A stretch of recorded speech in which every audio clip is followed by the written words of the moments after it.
William Somerset Maugham was a famous British playwright, novelist, and short story writer. He is considered as the most popular writers of his era. The Luncheon is a famous short story of William Somerset Maugham. The word luncheon means a light midday meal in Middle English language. This short story is about a lady of 40 years age who is a fan of his writing.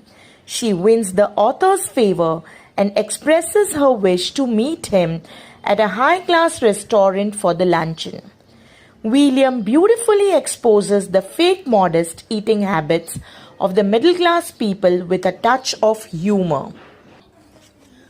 I caught sight of her at the play, and in answer to her call, I went over during the interval and sat down beside her. It was long since I had last seen her, and if someone had not mentioned her name, I hardly think I would have recognized her. She addressed me brightly. "Well, it's many years since we first met. How time does fly. We are none of us getting any younger. Do you remember the first time I saw you? You asked me to luncheon. Did I remember?" Here, the narrator, perhaps Maugham himself, describes seeing a woman at the theatre who he had met 20 years prior. He says he would not have recognized her if someone had not said her name. When she asks if he remembers her, he begins to recount the story of their first meeting. "It was 20 years ago, and I was living in Paris. I had a tiny apartment, and I was earning barely enough money. She had read a book of mine and had written to me about it. I answered thanking her, and presently I received from her another letter saying she was passing through Paris and would like to have a chat with me. But her time was limited, and the only free moment she had was on the following Thursday, and would I give her a little lunch at Foyot's afterwards." For 20 years, the narrator lived in a tiny apartment in Paris, and this lady had written a letter to praise him for his book. He thanked her, then he received another letter stating that she was supposed to pass through Paris and would like to meet him. But due to shortage of time, she hoped that he would take her to an expensive restaurant named Foyot's. Foyot's is a restaurant, and it was so far beyond my means that I had never even thought of going there.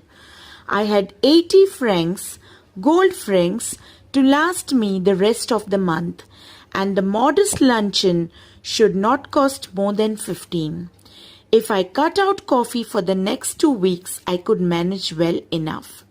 I answered that I would meet my friend at Foyot's on Thursday at 12:30. She was, in appearance, imposing rather than attractive, and she gave me the impression of having more teeth, white and large, and even then were necessary for any practical purpose. Foyot's is one of the costliest restaurants in Paris.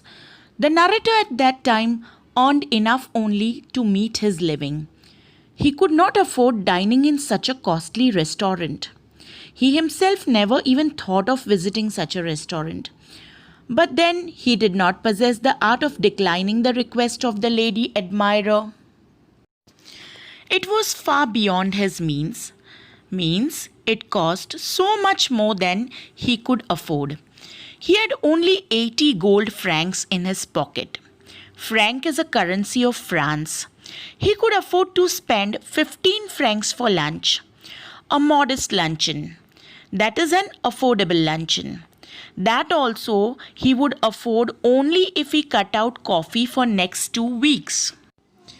William agreed to meet the lady at Foyot's on a particular day. he thought that the lady would be very young.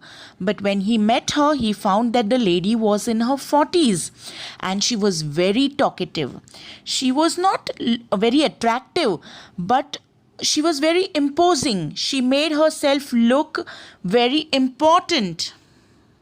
She was talkative, but since she seemed to want to talk about me, I was prepared to be an attentive listener. I was startled when the menu was brought, for the prices were a great deal higher than I had thought. But she reassured me. I never eat anything for luncheon, she said. Oh, don't say that, I answered generously. I never eat more than one thing. I think people eat too far much nowadays. A little fish perhaps. I wonder if they have any salmon. William was startled, that is, shocked to see the cost of the dishes in the menu, and got worried about the bill. But the lady reassured, that is, lessened his worry by saying that she did not eat anything for luncheon. Of course, he had to show the lady that he was generous and was ready to spend. She said that she ate only one thing for lunch. She also expressed her thought about people eating more nowadays. She ordered for one salmon fish. Well, it was early in the year for salmon, and it was not on the menu. But I asked the waiter if there was any. Yes, a beautiful salmon had just come in. It was the first they had had. I ordered it for my guest. The waiter asked her if she would have something while it was being cooked. No, she answered. I never eat more than one thing, unless you have a little caviar. I never mind caviar. Salmon, quite an expensive variety of fish, which was not even there in the menu. Still, the narrator asked if they had any.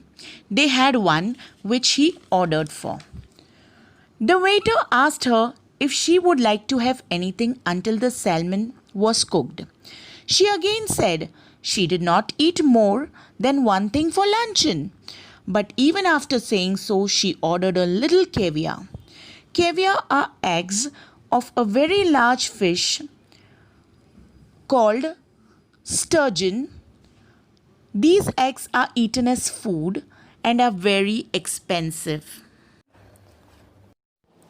I knew I could not afford caviar, but I could not very well tell her that. For myself, I chose the cheapest dish on the menu, and that was a mutton chop. I think you are unwise to eat meat, she said. I don't believe in overloading my stomach. She ate the caviar and she ate the salmon. She talked gaily of art and literature and music. But I wondered what the bill would come to. When my mutton chop arrived, she took me quite seriously to task. William could not afford ordering anything for himself, but then he had to. So he opted for the cheapest dish, a mutton chop. Mutton is heavier for stomach. The lady criticized him for ordering a dish that overloads stomach. She relished both the dishes, salmon and caviar, and talked gaily, that is cheerfully, about art, literature and music. But William was worried about the bill, and she started criticizing him more when the dish, that is the mutton chop dish, actually arrived.